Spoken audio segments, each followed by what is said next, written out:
Hello friends, welcome to my YouTube channel. अगर आपको मेरी वीडियोस पसंद आ रही हैं तो मेरे चैनल को सब्सक्राइब करिए और लाइक और कमेंट जरूर दीजिए। आज का हमारा टॉपिक है रजिस्टर ट्रांसफर लैंग्वेज। रजिस्टर्स के बीच में आपस में कम्युनिकेट करने के लिए यानी डेटा को ट्रांसफर करने के लिए हम जिस लैंग्वेज को यूज करते हैं, जिस सिंटैक्स में हम बात करते हैं या प्रोग्रामिंग लिखते हैं, उसे रजिस्टर ट्रांसफर लैंग्वेज बोलते हैं। तो रजिस्टर ट्रांसफर लैंग्वेज को समझने से पहले हमें यह जानना जरूरी है कि रजिस्टर्स को हम किस तरीके से डिनोट करते हैं। रजिस्टर्स बेसिकली, मैं आपको बताने जा रही हूं रजिस्टर्स के बारे में कि रजिस्टर्स बेसिकली क्या है। स्टोरेज डिवाइस है, टेम्परेरी स्टोरेज डिवाइस, परमानेंटली कुछ भी स्टोर नहीं कर रहा। टेम्परेरी मतलब अगर हम उसको ओवरराइट करना चाहते हैं तो डेटा उसमें सेव कर सकते हैं नया। तो जब भी रजिस्टर्स के बीच में, एक रजिस्टर और दूसरे रजिस्टर के बीच में जो कम्युनिकेशन होता है, तो कम्युनिकेशन का मतलब क्या होता है, वो आपस में डेटास को ट्रांसफर कर रहे हैं, शिफ्ट कर रहे हैं, एडिशन, सब्ट्रैक्शन या कोई ऑपरेशन कर रहे हैं। तो रजिस्टर्स का काम उन्हीं डेटास को अपने अंदर स्टोर करके उन पर ऑपरेट करवाना होता है। अब ऑपरेशंस भी क्या होते हैं, माइक्रो ऑपरेशंस होते हैं। माइक्रो ऑपरेशंस क्यों कहते हैं इन्हें, क्योंकि हम क्या कर रहे हैं, रजिस्टर्स के अंदर जो डेटा या इंफॉर्मेशन स्टोर्ड है उसके बीच में उनके अमंग ऑपरेशन करवा रहे हैं, यानी उनको प्लस, माइनस, मल्टीप्लाई, डिवाइड कुछ भी कर रहे हैं। ये बेसिक एलिमेंट्री ऑपरेशंस होते हैं। तो अगर किसी भी डिजिटल कंप्यूटर में, अगर हम एक ऑर्गेनाइजेशन की बात करें, एक हार्डवेयर की बात करें, तो मिनिमम रिक्वायरमेंट किस किस की रहेगी, सेट ऑफ रजिस्टर्स की रहेगी। सेट ऑफ रजिस्टर्स क्यों, क्योंकि कम से कम दो रजिस्टर्स में आपस में कम्युनिकेशन हो रहा होगा। तो सेट ऑफ रजिस्टर, एक रजिस्टर में मान लीजिए ए डेटा स्टोर करा, दूसरे रजिस्टर में बी डेटा स्टोर करा, थर्ड रजिस्टर में ए प्लस बी स्टोर करा। तो ऐसे सेट ऑफ रजिस्टर्स की रिक्वायरमेंट। दूसरा, उनके बीच में क्या ऑपरेशन होना है, यानी उनको प्लस करना है या माइनस करना है या टूस कॉम्प्लीमेंट करना है या टूस कॉम्प्लीमेंट करने के बाद में उसको प्लस करना है। तो ये जो सीक्वेंस ऑफ ऑपरेशन है वो भी रिक्वायर्ड होते हैं। प्लस उन सीक्वेंस ऑफ ऑपरेशन को प्रॉपर एक सीक्वेंस में ही चलने दें, यानी एक कंट्रोलिंग पार। कंट्रोलिंग पार क्या करेगी, सिर्फ एक रजिस्टर के साथ में तो हम ऑपरेशन कर नहीं रहे हैं, हम सेट ऑफ रजिस्टर्स को ऑपरेट कर रहे हैं। तो हमें सारे रजिस्टर एक सीक्वेंस में काम करें, इसके लिए एक होल्ड चाहिए। तो वो होल्ड कौन देता है, कंट्रोलिंग सर्किट। तो बेसिकली एक अगर रजिस्टर के बीच में ट्रांसफर के लिए मैं आपसे कहूं कि एक प्रोग्रामिंग करो, तो आप पहले उसका एक फ्लो तैयार करेंगे। तो वो फ्लो कैसे तैयार होगा, एक कंट्रोल सर्किटरी ली जाएगी। सपोज करिए कि R1 डेटा से रजिस्टर, मतलब R1 रजिस्टर है, उससे डेटा को उठाकर R2 रजिस्टर में स्टोर करना है।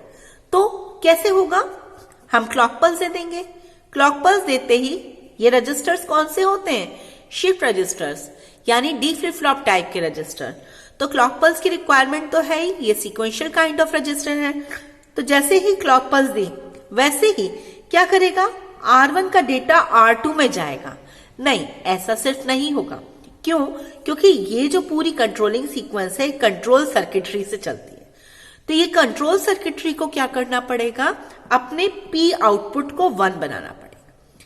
तो क्लॉक पल्स देने पर R2 रजिस्टर रेडी तो हो जाएगा R1 का डेटा लेने पर, लेकिन जब नेक्स्ट क्लॉक पल्स आएगी तब ये P इस लोड के इंस्ट्रक्शन को 1 कर देगा, यानी अब R2 को पता चल जाएगा कि लोड 1 हो गया है और अब मैं अपने अंदर लिखवाने के लिए रेडी हूं, राइटिंग करवा सकता हूं। तो अब लोड वैल्यू 1 होते ही R1 की वैल्यू को R2 में ये स्टोर कर देगा। तो इस तरीके से रजिस्टर की एक पूरी ऑपरेशन होती है। रजिस्टर्स जनरली, हम जो कंप्यूटर रजिस्टर्स होते हैं उन्हें कैपिटल लेटर से डिनोट करते हैं। कैपिटल लेटर्स मतलब R1 या MAR, मेमोरी एड्रेस रजिस्टर, या प्रोग्राम काउंटर, PC। इस तरीके से हम कैपिटल लेटर से रिप्रेजेंट करते हैं। कभी कभी नंबर्स को भी पीछे लगा देते हैं ताकि 1, 2, 3, 4 सेग्रीगेट कर सके हम उन रजिस्टर्स को आपस में। उसके अलावा हमारा दूसरा तरीका ये भी है कि हम नंबर ऑफ बिट्स से शो कर दें। मतलब अगर 8 बिट का एक रजिस्टर है तो उस 8 बिट को रजिस्टर को हम कैसे शो कर दें, 0 to 7 सारी नंबर ऑफ बिट्स को शो कर दें। तो ये क्या करेगा, इंडिविजुअल बिट रिप्रेजेंटेशन हो जाए। तीसरा तरीका और भी है रिप्रेजेंट करने का, अगर हम रजिस्टर को रिप्रेजेंट करने वाले हैं तो कैसे, हमने टोटल नंबर ऑफ बिट्स को रिप्रेजेंट एक एक करने की जगह, मतलब इंडिविजुअल रिप्रेजेंट करने की जगह हमने क्या करा, 0 to 15 ले लिया। इसका मतलब क्या कह रहा है ये कि टोटल 16 बिट का रजिस्टर है।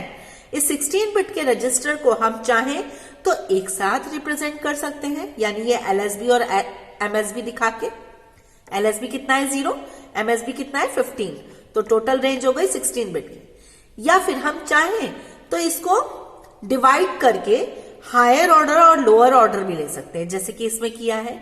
ये एक प्रोग्राम काउंटर है, PC means program counter, 16 bit का है। 16 बिट को इसने क्या करा है, 8 बिट में ब्रेक कर दिया, डिवाइड कर दिया। 0 to 7 8 bit, 8 to 15 another 8 bit. तो अब हम अपनी रिक्वायरमेंट के अनुसार या तो इसके लोअर ऑर्डर के पीसी की वैल्यूज को भी पिक कर सकते हैं, या फिर साथ में हायर ऑर्डर की कनेक्ट करके टोटल 16 बिट का रजिस्टर भी यूज कर सकते हैं। ये तो वही रही बात रजिस्टर्स की। लेकिन अगर आपसे कहा गया आप इन रजिस्टर्स के बीच में ट्रांसफरिंग की प्रोसेस करिए, यानी लैंग्वेज बताइए कि कौन सी यूज होगी, तो उसके लिए स्पेसिफिक लैंग्वेज जैसे असेंबली लैंग्वेज यूज होती है उसी टाइप से होती है।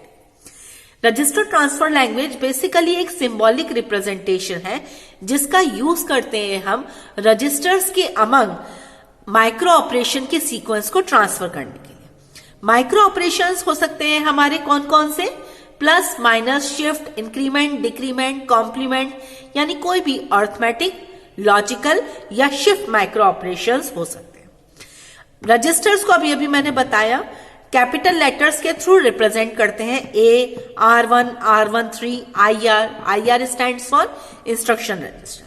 तो यहां पर शॉर्ट में मैंने आपको बताया हुआ है इस टेबल में कि कैसे रजिस्टर ट्रांसफर लैंग्वेज में हम किन किन बातों का ध्यान रखते हैं, यानी एक असेंबली लैंग्वेज लिखते वक्त किन बातों का ध्यान रखते हैं। पहली चीज, रजिस्टर्स के अमंग जब भी ट्रांसफर होगा तो कैपिटल लेटर अगर लिखा हो तो कैपिटल लेटर में हमेशा वो रजिस्टर को डिनोट करेगा। जैसे मेमोरी एड्रेस रजिस्टर R2 में R कैपिटल है, रजिस्टर को शो करें।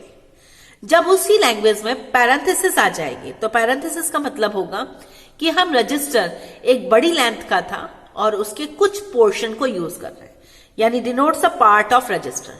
लाइक हमने अभी पीसी में देखा था, हम लोअर ऑर्डर को 0 to 7 रिप्रेजेंट कर रहे थे, ऐसे ही R2 में 0 to 7 8 बिट्स को भी हम रिप्रेजेंट कर सकते हैं। या फिर हम R2 को सीधे L लिखते हैं तो L से हमारा क्या रिप्रेजेंट हो जाएगा कि ये लोअर ऑर्डर है।